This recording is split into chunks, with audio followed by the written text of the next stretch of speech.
A lot of the stuff that you've decided makes sense. I'm talking about enough sense to argue about. I'm talking about enough sense to lose a friend behind. Makes no sense at all and has no factual basis inside of your knowledge base for you to stand on.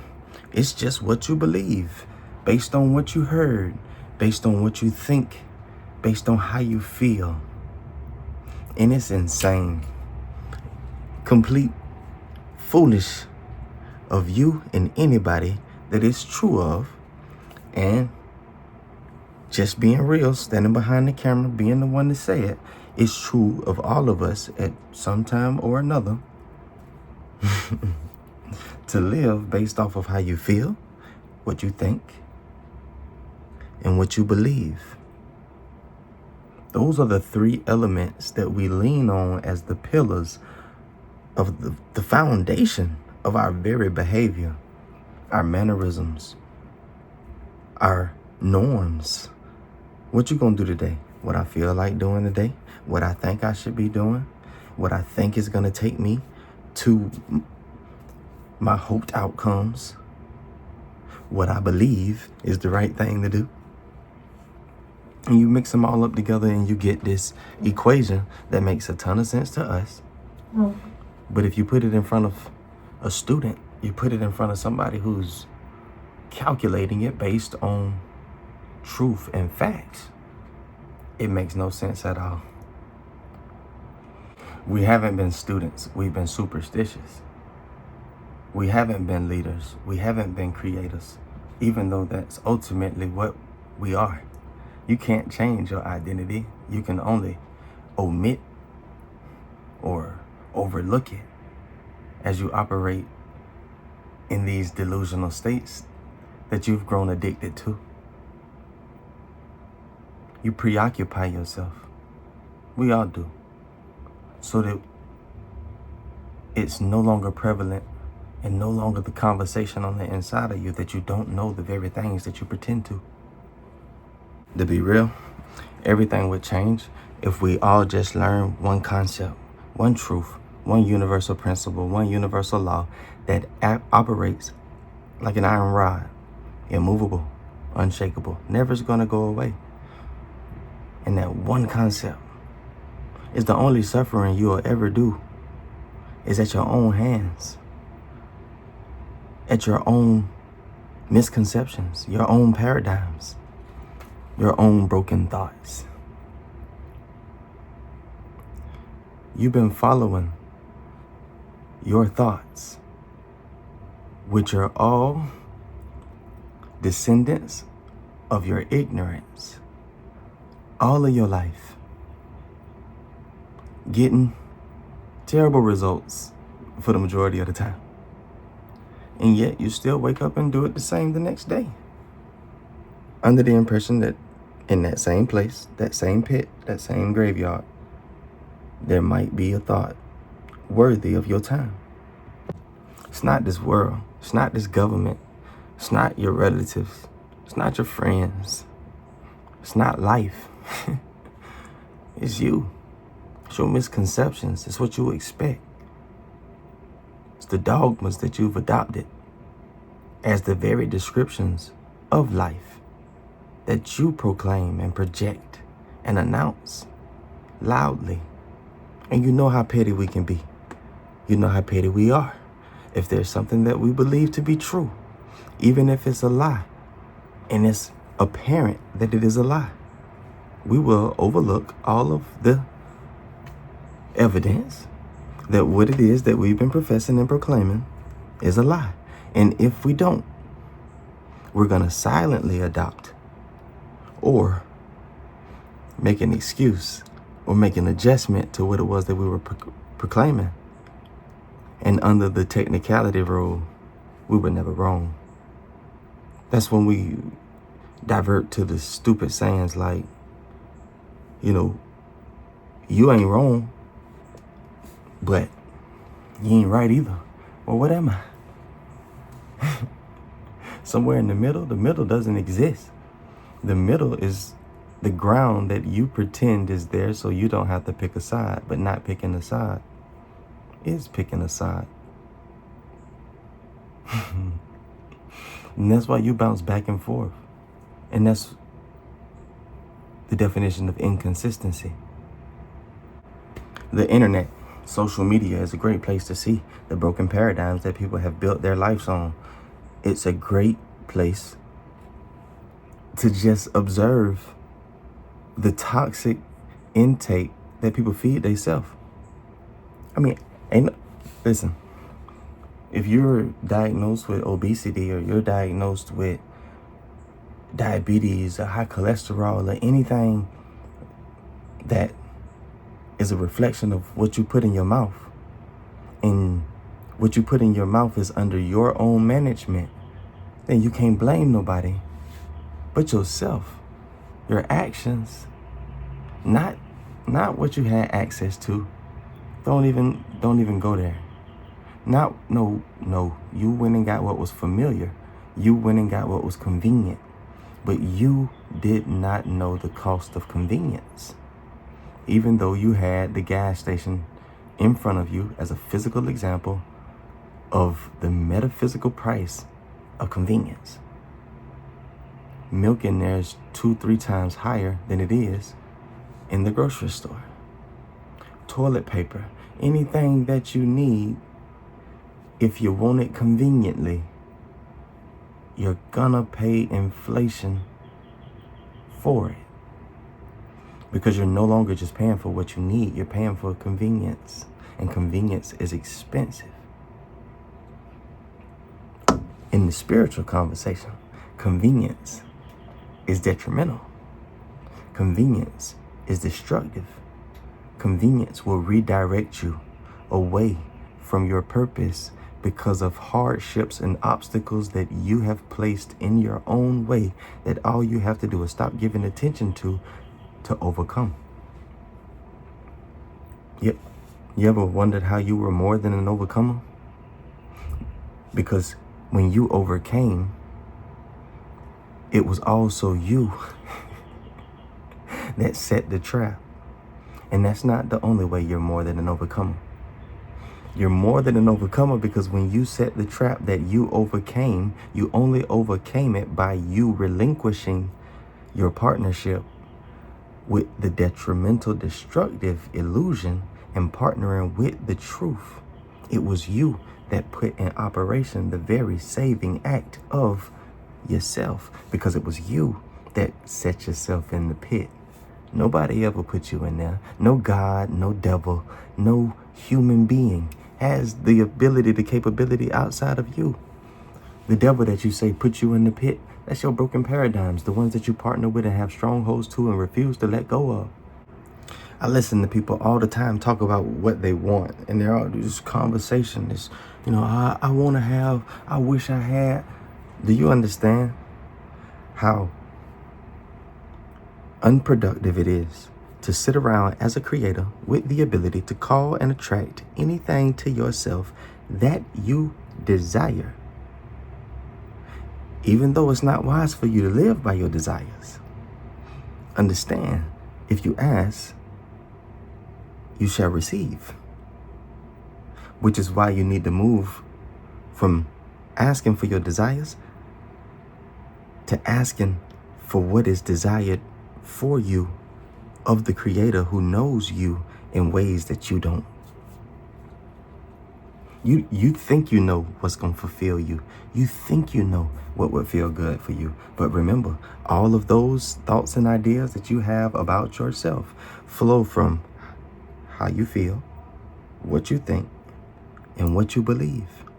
Many of these things that you believe have never been tested, because anytime somebody gets close to examining it, you get defensive, blow up, and run them away, because you know, for the most part, that many of the things that you believe and hold on to and cherish are empty, null, and void of value.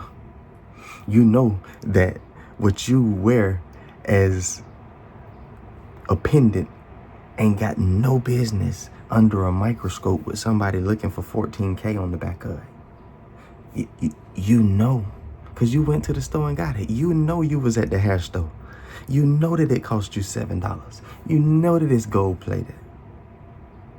So when somebody gets close to you and they begin to challenge, test the quality of your gems, now you wanna act like you don't like people close to you. I mean, get up out my space. Stop playing. You love attention. You just have a fear of being discovered right now and getting attention for something that you didn't want attention for. You were perfectly fine with them admiring the fake necklace from across the room and getting it in their head that you were a successful person who was flourishing and walking in prosperity.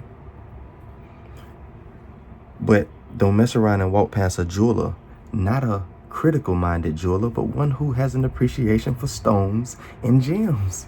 Because I want to see. Let me see. Let me touch it. Let me examine it. Let me appreciate the art. So when you swear up and down that you have this knowledge base, you have this belief system, whichever one you've settled for. Most of us call our belief system a knowledge base, but it can't be knowledge if it can't be studied. If there's not a willingness and a openness, a transparency to analytics and observation, then I don't want to hear it. That's nothing but your theory. It's nothing but your thoughts, your calculations. And you are not the universal calculator. Your track record calculating is not sufficient for any of us to adopt you as our universal calculator. You don't get to interpret for all of us. Your track record as an interpreter is not solid enough for you to play interpreter for the world. You misunderstand stuff all the time. You take stuff the wrong way all the time. You LOL with people that come back and say something that strikes you in a moment that ain't funny.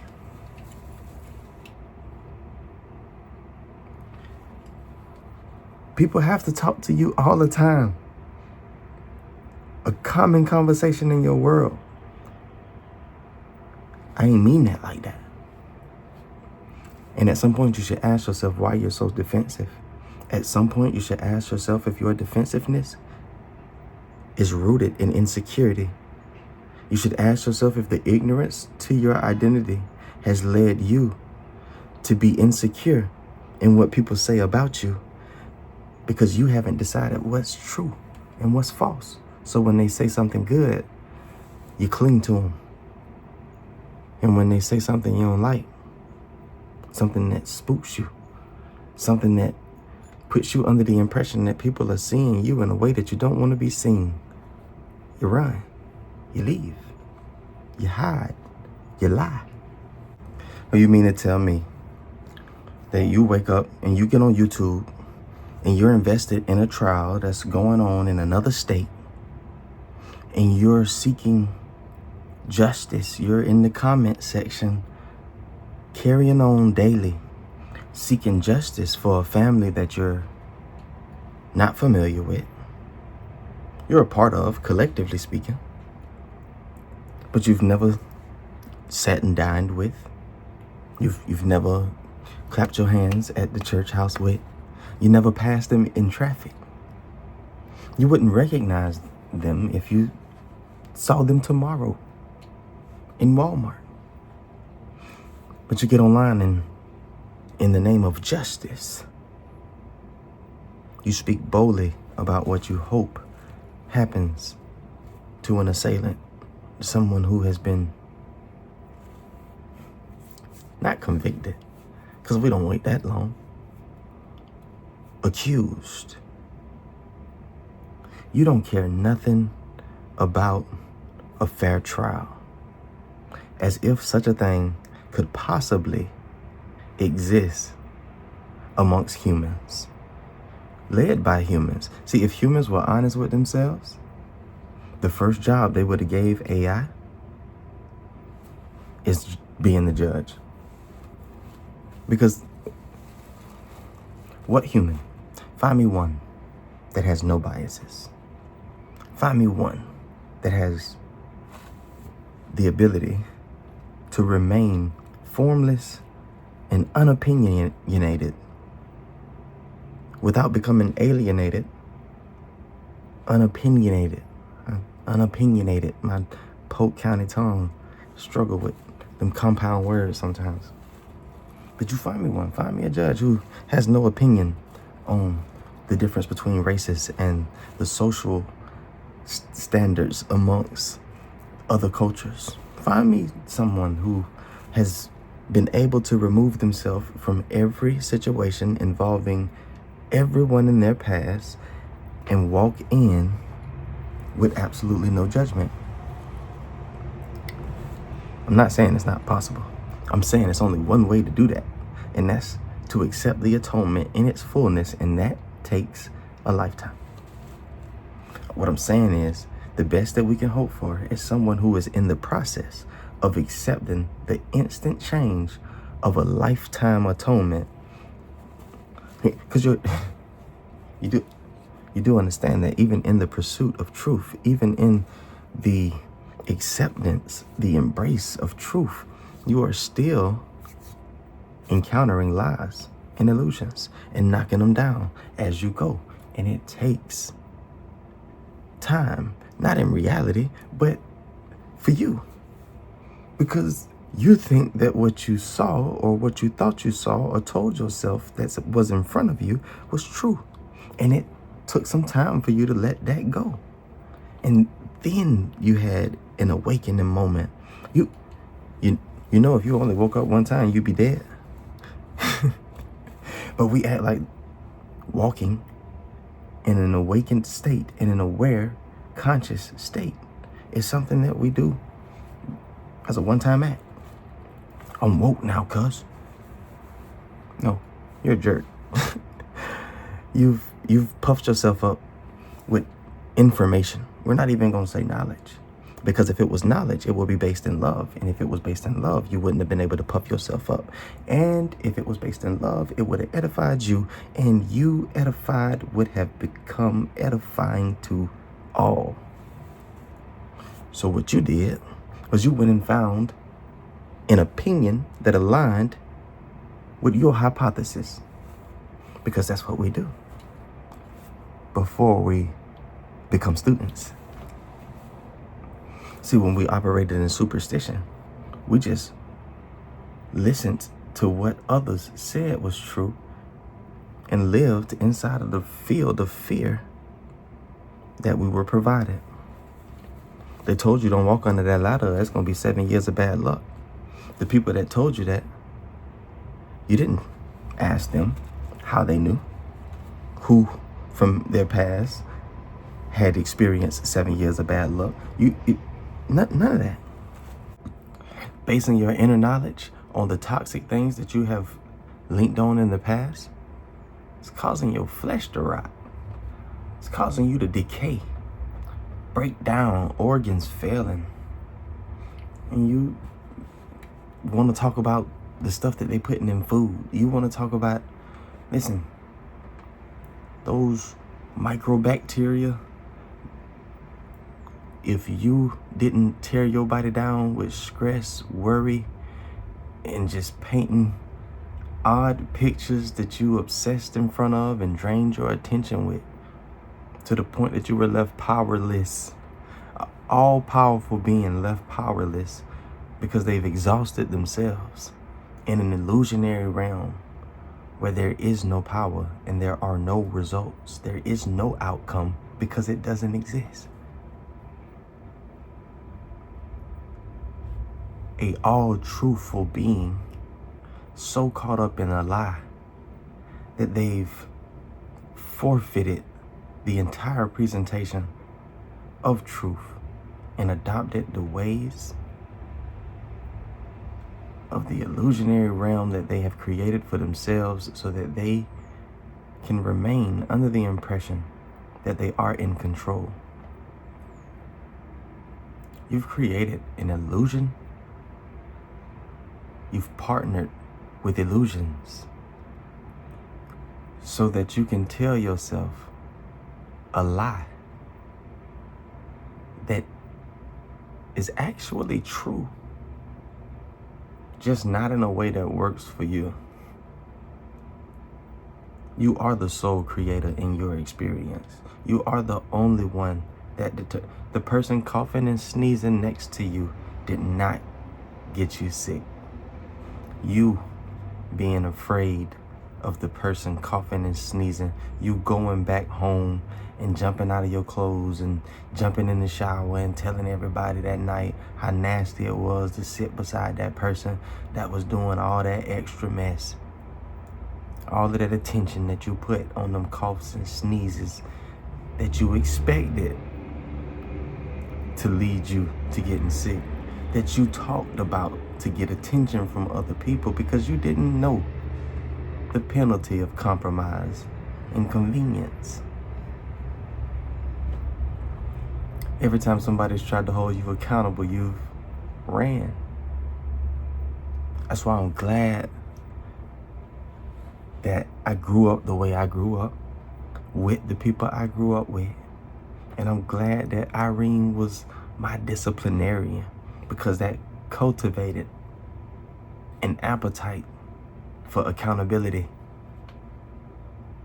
Because although it made me very upset as a child when I wanted her to pity me and I wanted her to feel sorry for me, I wanted to use her the way y'all use God, the way the tithe payer uses God, like a mob boss, like a guard dog. Go get him. You see what they did to me? Touch not, they anointed.